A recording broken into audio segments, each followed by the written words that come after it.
स्वागत है दोस्तों स्टडी फॉर यूपीएससी में। हम लोग टॉपिक वाइज करंट अफेयर पढ़ रहे थे, जिसमें साइंस एंड टेक की शुरुआत हम लोग किए थे। इससे पहले प्लेसेज इन न्यूज पूरी तरह से कंप्लीट कर लिया है और अभी हम लोग साइंस एंड टेक में जून 2025 का पार्ट 2 पढ़ने जा रहे हैं, जिसमें पहला नंबर टॉपिक जो चर्चा में था वो डीएनए फिंगरप्रिंटिंग के बारे में चर्चा में थी। ठीक है, देखिए एयर इंडिया फ्लाइट जो है A1 यानी AI-171 वो जो है दुर्घटना के पीड़ित को पहचानने, जो दुर्घटनाग्रस्त हो गया था, उसमें दुर्घटना के से पीड़ित व्यक्तियों की पहचान के लिए ना डीएनए प्रिंटिंग का उपयोग किया गया। ठीक है, तो इसलिए डीएनए प्रिंटिंग जो है आपको फिंगर प्रिंटिंग जो है वो बहुत ज़्यादा चर्चा में आ गई। तो देखते हैं ये क्या है। पहली बात ध्यान दीजिएगा कि यह एक प्रकार का टेक्निक है जिसमें व्यक्ति के डीएनए के कोई विशेष हिस्सा का विश्लेषण करके उसका जो आइडेंटिटी है वो स्थापित किया जाता है। ठीक है ना, यूनिक आइडेंटिटी होता है ना। विशिष्ट हिस्सा मतलब मुख्यतः आपको STR नहीं तो UNTR रीजन को क्या किया जाता है, विश्लेषण किया जाता है। ठीक है, देखिए डीएनए के कौन से हिस्से को, तो STR ज़्यादातर, इसके अलावा UNTR रीजन को भी यूज किया जाता है ताकि उसका एक पहचान अलग निकल सके। इसके खोजकर्ता जो है वो आपको सर एलेक जेफरेज है ना, ये यूके के हैं। ठीक है, अब ध्यान दीजिए कि ये जो डीएनए फिंगर प्रिंटिंग है उसमें एक्चुअली करते क्या है। तो वो जो आपको बोल रहे हैं कुछ विशिष्ट हिस्सा जिसका नाम है STR, उससे रिलेटेड यहाँ पे बात किया गया है। देखिए उसमें होता क्या है कि डीएनए का कुछ भाग ऐसे होते हैं जो रिपीट सीक्वेंस में होते हैं, जैसे VNTR जो कि मतलब होता है वेरिएबल नंबर टेंडम रिपीट, या नहीं तो STR का मतलब होता है शॉर्ट टेंडम रिपीट। बस आप ये जान लीजिए कि इसका फुल फॉर्म क्या होता है। इन रिपीटों की जो संख्या होती है ना वो अलग अलग व्यक्ति में अलग अलग होता है। मतलब डीएनए फिंगरप्रिंटिंग क्या करता है, तो STR का विश्लेषण करता है जो प्रत्येक मनुष्य में अलग अलग होती है। इसीलिए डीएनए STR का यूज क्या करते हैं, तो फॉरेंसिक और पितृत्व परीक्षण में भी इसका किया जाता है। ठीक है, तो ये है आपको डीएनए फिंगरप्रिंटिंग। डीएनए फिंगरप्रिंटिंग हम लोग साइंस एंड टेक्नोलॉजी के लेक्चर में भी पढ़ेंगे बहुत ज़्यादा डिटेल। फिलहाल यहाँ पे ध्यान दीजिएगा कि डीएनए फिंगरप्रिंटिंग में क्या यूज करते हैं, तो STR रिपीट को यूज करते हैं ना, शॉर्ट टेंडम रिपीट, जो हर एक मनुष्य में अलग अलग होता है।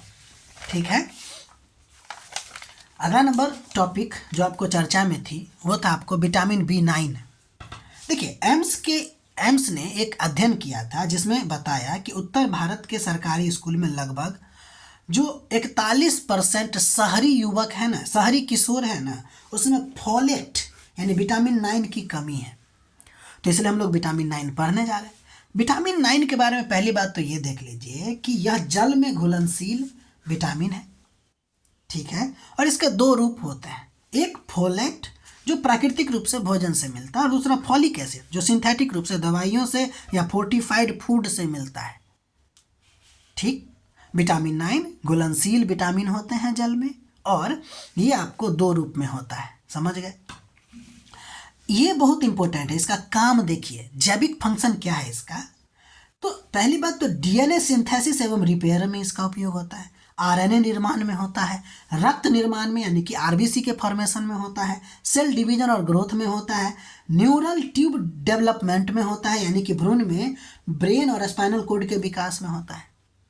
कितना इंपॉर्टेंट काम ये करता है ना, डीएनए सिंथेसिस और रिपेयर में काम करता है, RNA के निर्माण में काम, यानी डीएनए RNA RBC के निर्माण में काम करता है। इसके अलावा सेल डिवीजन ग्रोथ में भी काम करता है, न्यूरल ट्यूब डेवलपमेंट में भी इसका उपयोग है, यानी कि भ्रूण में आपको ब्रेन और स्पाइनल कॉर्ड का विकास में भी ये योगदान देता है। इसलिए इसको ग्रोथ विटामिन भी कहते हैं। किसको? विटामिन B9 को। ठीक है, इसका प्राकृतिक स्रोत क्या होगा, तो हरे पत्तेदार सब्जी होगा, दाल होगा, चना होगा, राजमा होगा, फोर्टिफाइड अनाज होगा, अंडा हो सकता है, अंडा का जर्दी, ये सब बहुत सारा चीज़ हो सकता है। ठीक है, ध्यान दीजिए इसकी कमी से आपको मैग्लोब्लास्टिक एनीमिया हो जाता है। मैग्लो का मतलब ये जो RBC है वो बहुत ज़्यादा बड़ा हो जाता है लेकिन साथ ही साथ अपरिपक्व रहता है। ठीक है। तो इसकी कमी से मैग्लोब्लास्टिक एनीमिया हो जाती है। इसके अलावा न्यूरल ट्यूब डिफेक्ट हो जाता है, एनडीटी हो जाता है। आप देखते हैं ना कि भोर्न में आपको ब्रेन और स्पाइनल कॉर्ड का विकास में मदद करता है, तो अगर ये नहीं मिलेगा तो न्यूरल ट्यूब डिफेक्ट हो जाता है। ठीक है भाई, अब हम लोग आगे बढ़ते हैं। अगला नंबर टॉपिक जो चर्चा में था वो हीमोफीलिया ए के बारे में चर्चा में था। एक्चुअली राष्ट्रीय इम्यूनो हेमेटोलॉजी संस्थान जो है वो आपको हीमोफीलिया और वॉन विलब्रांड रोग के शुरुआती निदान के लिए पॉइंट ऑफ केयर परीक्षण किट जो स्वदेशी रूप से इसको विकसित किया, बहुत ही किफ़ायती रेट पर है, सस्ता रेट पर है। क्या? पॉइंट ऑफ केयर परीक्षण।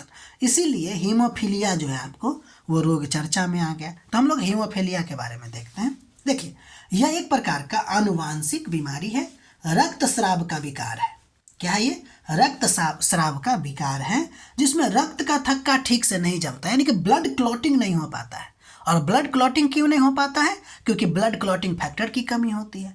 अब ध्यान दीजिए, ब्लड क्लॉटिंग फैक्टर की कमी का क्या मतलब? ब्लड क्लॉटिंग का अलग अलग फैक्टर होता है, जैसे फैक्टर 8, फैक्टर 9, फैक्टर 11। अगर फैक्टर 8 की कमी है तो वह हीमोफीलिया होगा वो रोग। ठीक है, यानी कि कहेगा कि हीमोफीलिया जो है वो आपको रक्तस्राव का विकार है, जिसमें क्लॉटिंग फैक्टर 8 की कमी होती है। तो आप लोग कहिएगा यस। जबकि हीमोफीलिया बी में फैक्टर 9 की कमी होती है। और अगला नंबर जो हीमोफीलिया सी, वो बहुत एक तो रेयर होता है, लेकिन उसमें आपको फैक्टर 11 की कमी होती है। ये बहुत VVI है पॉइंट। ठीक है, तो हीमोफीलिया में किसकी कमी होती है? फैक्टर 8 की। अब हम लोग आगे बढ़ते हैं। और ये जो हीमोफीलिया रोग है ना, वो एक्स लिंक्ड रेसेसिव डिसऑर्डर है, यानी कि ये एक्स क्रोमोजोम से आपको जुड़ा होता है। इस बात को ध्यान रखिए। इसीलिए ये पुरुषों को जल्दी प्रभावित करता है। महिला सामान्यतः इसका कैरियर होता है, लेकिन महिला को भी प्रभावित कर सकता है। अगर सेंटेंस में हम लोग को दे कि यह केवल पुरुषों को प्रभावित करता है तो यह कथन गलती हो जाएगा, है ना। एक्सट्रीम कथन UPSC में गलती होता है। हालांकि महिलाएं भी प्रभावित होता है, लेकिन ये रेयर है। महिलाएं तब प्रभावित होगा जब दोनों एक्स, यानी कि दोनों एक्स क्रोमोसोम जो है वो इस रोग से प्रभावित हो। पुरुष इसलिए हो जाता है क्योंकि यह केवल एक एक्स पे होता है, तो एक एक्स और एक एक्स दोनों मिलेगा तभी महिला प्रभावित होगी, इसलिए ऐसा नहीं होता है। इसमें एक और रोग के बारे में चर्चा में था जिसका नाम था वॉन विलब्रांड डिजीज। ये भी एक प्रकार का आनुवांशिक रक्तस्राव भी है, जिसमें जो क्लॉटिंग फैक्टर है ना, उसका नाम है वॉन विलब्रांड फैक्टर, उसकी कमी हो जाती है। इसका प्रणाली खराब हो जाता है, काम करता नहीं है ठीक से, तब यह जो रोग होता है उसका नाम है वॉन विलब्रांड डिजीज। ये सामान्य रोग है, ज़्यादातर लोगों को होता रहता है। इसकी काम क्या है? पहली बात तो ये देख लीजिए, इस फैक्टर का काम क्या है वॉन विलब्रांड फैक्टर का, कि प्लेटलेट्स को चोट लगी स्थानों पर चिपकाता है और फैक्टर 8 को स्टेबलाइज करता है। लेकिन अगर ये कमी हो जाए या खराब हो जाएगा तो प्लेटलेट्स को चिपकाएगा नहीं। ठीक है, इसके वजह से रक्त नहीं जो मतलब कि जम पाता है। ठीक है, तो ये हो गया आपको। अगला नंबर टॉपिक जो आपको चर्चा में था उसका नाम था बायो एस्टिमुलेंट। केंद्र सरकार जो है वो कृषि में इसके उपयोग और निर्माण को बढ़ावा देने के लिए लगभग 34 एस्टिमुलेंट्स को क्या किया गया है? अधिसूचित किया गया है। ठीक है, जिसका उद्देश्य क्या है? पौधे में वृद्धि करना, लचीलापन को स्वाभाविक रूप से बेहतर बनाना। ठीक है, तो बायो एस्टिमुलेंट आपको चर्चा में आ गया। तो ये है क्या, देख लेते हैं। देखिए, यह एक प्रकार का प्राकृतिक या जैविक पदार्थ नहीं तो सूक्ष्म जीव होता है। देखिए, या तो यह पदार्थ हो सकता है, मैटर हो सकता है, और नहीं तो सूक्ष्म जीव यानी कि माइक्रो ऑर्गेनिज्म हो सकता है, या दोनों भी हो सकते हैं, जो पौधे की वृद्धि, पोषक तत्व अवशोषण, तनाव सहनशीलता और उपज को बढ़ाता है। ध्यान दीजिएगा, बिना सीधे पोषक तत्व दिए हुए। नाम ही है ना एस्टिमुलेंट या एस्टिमुलर की तरह वर्क करता है, खुद नहीं करता है। पौधे को ना उसकी कैपेसिटी बिल्डअप करवा देता है कि आप अपने कीजिए। यानी ये फर्टिलाइजर नहीं है, बल्कि प्लांट फिजियोलॉजी को एस्टिमुलेट करता है, उत्प्रेरित करता है। ठीक है, ध्यान दीजिएगा इसके प्रकार में, ये दो प्रकार का बोले ही हैं, दो प्रकार का हो सकता है, एक माइक्रोबियल बायोस्टिमुलेंट हो सकते हैं, नहीं तो नॉन माइक्रो बायोस्टिमुलेंट, यानी कि माइक्रोबियल बायोस्टिमुलेंट में होगा आपको माइकोराइजा, नहीं तो राइजोबियम बैक्टीरिया जो होता है वो। इसके अलावा नॉन माइक्रोबियल बायोस्टिमुलेंट में आपको सीविड्स एक्सट्रैक्ट होगा, नहीं तो ह्यूमिक एसिड भी आप वर्ड यूज कर सकते हैं। ठीक है, ध्यान दीजिएगा, हम लोग bio fertiliser science and tech के लेक्चर में पढ़े हैं। ठीक है, साइंस एंड टेक के लेक्चर में पढ़े हैं, तो लेकिन ध्यान दीजिएगा कि ये दिखता है लगभग बायो फर्टिलाइजर के तरह ही, लेकिन थोड़ा सा अलग है। बायो फर्टिलाइजर से थोड़ा अलग ये है कि पहली बात तो ये समझ लीजिए कि बायो फर्टिलाइजर में केवल माइक्रोबियल आते हैं, जबकि बायो स्टिमुलेट में आपको दोनों आते हैं। और दूसरा, बायो फर्टिलाइजर जो है वह नेचुरल प्रोसेस द्वारा न्यूट्रिएंट सप्लाई करते हैं, मतलब ये नेचुरल प्रोसेस करवा के न्यूट्रिएंट को सप्लाई करवा देता है। लेकिन बायो स्टिमुलेट जो है वह नेचुरल प्रोसेस को स्टिमुलेट करता है कि आप नेचुरल प्रोसेस कीजिए, प्रेरित करता है। ठीक है, मतलब ये जो है ना बायो स्टिमुलेट जो है वो आपको पोषक तत्व तो नहीं देता, लेकिन बायो फर्टिलाइजर जो है वह पोषक तत्व तो डायरेक्ट नहीं देता, बल्कि नेचुरल प्रोसेस के द्वारा लेकिन देता है। ठीक है, और वो आपको बतेबे की हैं, ये जो बायो स्टिमुलेंट होते हैं आपको माइक्रोबियल और नॉन माइक्रोबियल दोनों होता है। ठीक है, ये कुछ अंतर है जो आप अंतर कर सकते हैं, दोनों में डिफरेंस क्रिएट कर सकते हैं। अगला नंबर टॉपिक जो आपको चर्चा में था वो बैक्टीरियोफेज के बारे में। देखिए, चर्चा में इसलिए है क्योंकि एंटी माइक्रोबियल प्रतिरोध में लगातार वृद्धि हो रही है, जिसके वजह से एंटीबायोटिक्स के लक्षित और प्रभावी विकल्प के रूप में बैक्टीरियोफेज पर पुनः विचार करने की कोशिश किया जा रहा है कि भाई इसका उपयोग किया जाए। तो अब बैक्टीरियोफेज होता क्या है?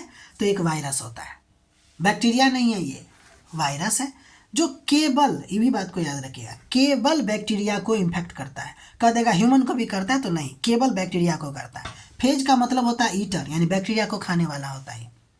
ये डीएनए भी हो सकता है या आरएनए भी हो सकता है। आरएनए रेयर होता है, ज़्यादातर डीएनए। इसमें दो लाइफ साइकिल होता है, एक लाइफ साइकिल का नाम है लाइटिक साइकिल और एक होता है लाइसोजेनिक साइकिल। लाइटिक साइकिल में क्या होता है इसमें कि ये जो बैक्टीरियोफेज वायरस जो है ना वो क्या करता है, बैक्टीरिया को संक्रमित करता है। कैसे? तो उसके अंदर प्रवेश करके तेजी से संक्रमित करके तेजी से रेप्लिकेट होने लगता है, यानी कि अपना संख्या बढ़ाने लगता है, और अंत में बैक्टीरियल सेल को तोड़ के नया फेज, उससे बहुत सारा नया फेज बाहर निकल जाता है, यानी ये पूरी तरह से होस्ट को मार देता है। जबकि लाइसोजेनिक साइकिल में क्या होता है कि बैक्टीरियोफेज जो है वो आपको बैक्टीरिया को संक्रमित करता है, मारता नहीं है। ठीक है, अब हम लोग आगे बढ़ते हैं। नॉर्मल जो बैक्टीरियोफेज होता है ना, सामान्य जो बैक्टीरियोफेज होता है वो बहुत स्पेसिफिक होता है, कुछ ही खास बैक्टीरियल स्ट्रेन को मार सकता है, यानी कि थोड़ा मात्रा में मारेगा, 1 या 2 मार सकता है बैक्टीरिया को। लेकिन जब हम इसको जेनेटिकली मॉडिफाई कर दे तो ये ज़्यादा बैक्टीरिया को मार सकते हैं, यानी कि इसका जो होस्ट रेंज होता है वो बढ़ जाता है। उसके बाद एक होता है फेज थेरेपी। तो देखिए क्या होता है कि जो बीमारी पैदा करने वाला बैक्टीरिया है ना, उसको मारने के लिए जब बैक्टीरियोफेज का इस्तेमाल करते हैं तो वो क्या कहलाता है, फेज थेरेपी कहते हैं, जिसका उपयोग हम लोग जलन में, आंत सूजन में या मूत्र पथ में अगर संक्रमण हो जाए तो उसके इलाज में करते हैं। ठीक है, तो ये फेज थेरेपी का उपयोग हो गया। तो ये था आपको जून 2025 का पार्ट 2। इसमें 2 टॉपिक और बच गया है जिसकी चर्चा हम लोग करेंगे, उसके बाद जुलाई का भी शुरुआत करेंगे। ठीक है, आप लोग इसका नोट बनाते रहिए, बहुत ही बृहद नोट है और क्वेश्चन बनेगा तो इसी प्रकार बन सकता है। ठीक है ना, खाली टॉपिक जान लेने से नहीं होता है। तो मिलते हैं हम लोग अगले वीडियो में, तब तक के लिए अपना ख्याल रखिए। हमारा प्रयास अगर अच्छा लग रहा है तो लाइक कीजिए, शेयर कीजिए और सब्सक्राइब कीजिए।